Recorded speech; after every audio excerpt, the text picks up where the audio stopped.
Pemirsa, anak perempuan korban penculikan di Kota Makassar, Sulawesi Selatan kini menjalani trauma healing dari Dinas Perlindungan Perempuan dan Anak Kota Makassar. Dinas PPPA mengatakan perilaku Bilqis semakin membaik dan butuh pendampingan ketika bermain di rumah.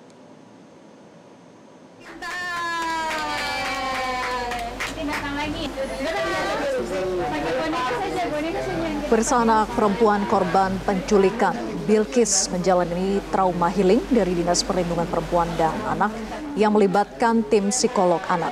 Dengan trauma healing diharapkan korban penculikan anak bisa kembali menunjukkan sikap ceria dan tidak merasa ketakutan pada hal tertentu.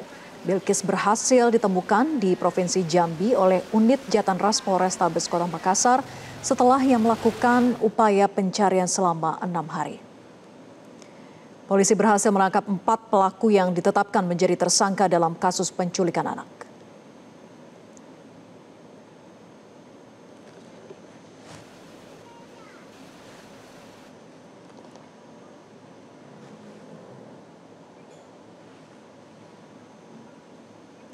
Dan pemirsa, untuk mengetahui informasi terkini setelah korban penculikan anak Bilqis ditemukan, kita sudah terhubung dengan jurnalis Metro TV, Sabda Role, langsung dari Makassar, Sulawesi Selatan. Selamat siang, Sabda. Bagaimana kondisi Bilqis dan keluarga setelah berhasil ditemukan?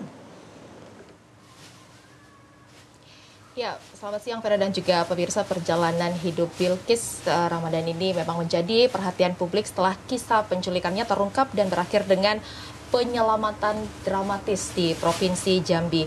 Kini balita asal Makassar ini, Vera dan juga pemirsa, mulai perlahan sudah berkumpul dengan keluarga, dan saat ini saya berada di kediaman dari adik Bilqis yang berada di Jalan Pelita Raya 3 di Kecamatan Panakukang, Kota Makassar, Sulawesi Selatan. Dan sudah bersama saya di sini, Vera dan juga pemirsa, ayah dari Bilqis, Bapak Dwi, yang biasa kita sapa Dimas ya. Agak kerebah Pak Dimas. Bahaji. Ya, alhamdulillah sudah bisa kembali berkumpul bersama dengan adik Bilqis. Vera, saya ceritakan sedikit, tadi saya sudah bertemu juga dengan adik Bilqis dan saat ini tengah bermain bersama teman-temannya. Adik Bilqis dalam keadaan sehat walafiat, sudah bisa kembali ceria dan bermain bersama dengan teman-teman yang berada di sekitar rumahnya seperti itu.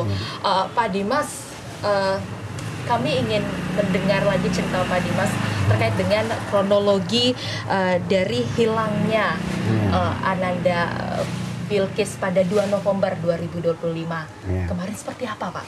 Ya, dia sempat saya ajak main ke taman, terus saya main tenis sambil melatih, dan itu saya panggil terus saya punya anak. Dia main bertaman, bilang, "Papa, saya mau minta izin ke taman." Oh ya, boleh nak. Tapi saya sering pantau. Sudah itu, habis itu dia sudah panggil ketiga kali namanya, sudah hilang. Anak-anak di Breakdown juga sudah tidak ada. Cepat sekali begitu. Jadinya memang di samping lapangan tenis itu, pemirsa, ada semacam playground seperti itu ya, permainan anak-anak. Jadi bapaknya melatih tenis, kemudian ada Bilqis yang tidak jauh begitu dari bapak. Oke, Pak, setelah di hari itu tanggal 2 November, langkah yang pertama yang bapak lakukan ketika mengetahui Bilqis tidak ada di sisi bapak? Pencarian, Bu. Pencarian selama 3 jam, 4 jam ke seluruh taman, semua apa.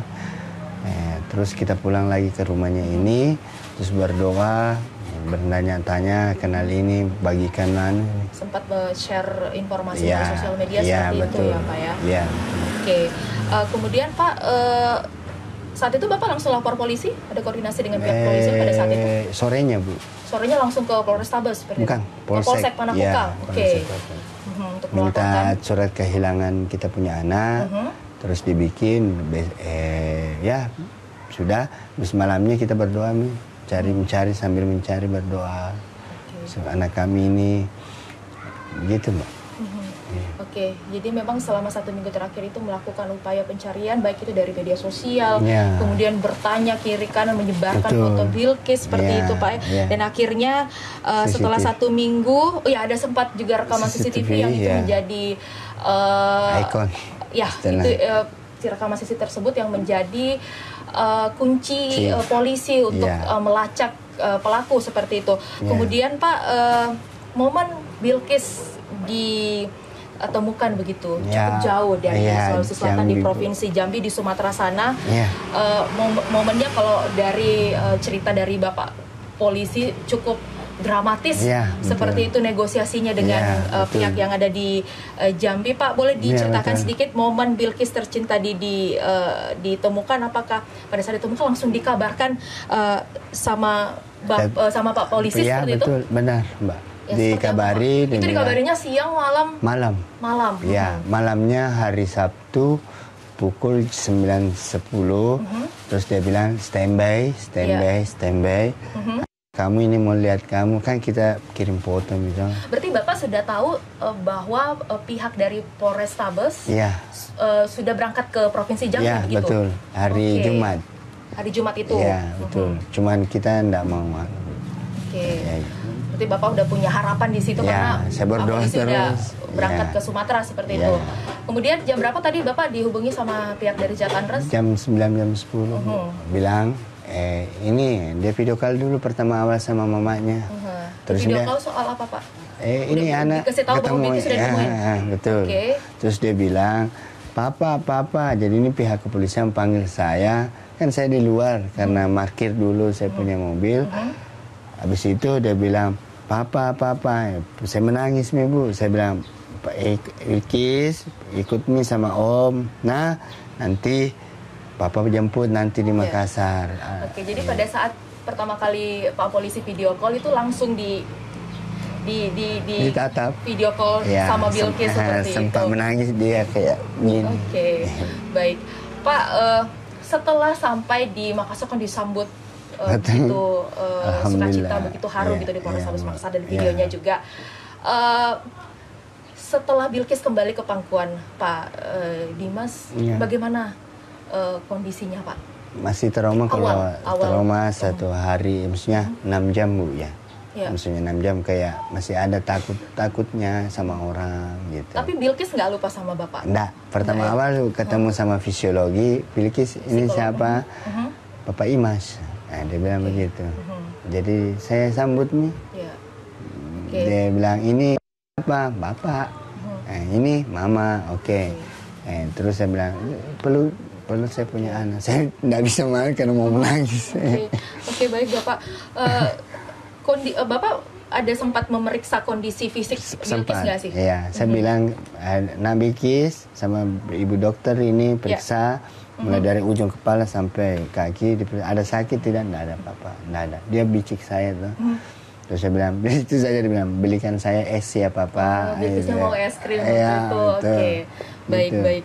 Ya, Pak, di sini saya membaca berita dari media Indonesia. Katanya Bilkis ada sempat bercerita pada saat dia berada di suku anak dalam. Katanya dia menyebut ada bayi-bayi seumurannya di sana. Boleh detail nggak Pak diceritain dari cerita Bilkis? Cuman ini agak-agak 5 detik, namanya respon anak-anak Bu. Dia sempat cerita sekilas gitu, suasana di sana. Dia bilang suasananya, Papa ada dedek bayi, ada anjing, hutan, itu sih. Intinya saya tidak mau bahas ini Bu, karena dia sudah 5 detik reaksinya. Itu Bapak nanya atau Bilkis inisiatif? Saya nanya. Bapak nanya ke Bilkis? Dua hari sebelum anunya.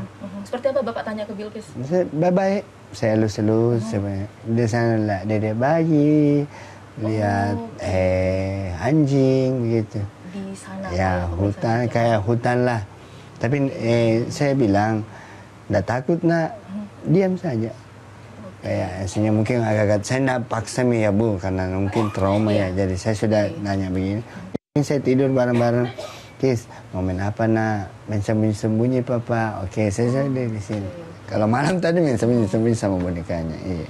Siap. Pokoknya sudah berkumpul, Alhamdulillah bersama dengan bonekanya. Pak, terakhir ada pesan nggak sih Pak dari kejadian ini untuk orang tua? Ya, seluruh warga Indonesia kami meminta supaya anak kami dijaga, maksudnya anak-anak kalian dijaga begitu, dan diprioritaskanlah kita punya anak gitu. Dan terima kasih dari pihak Presiden dan semua jajarannya dan pihak polisi, berterima kasih. Pak. Ya, amin. Oke, baik.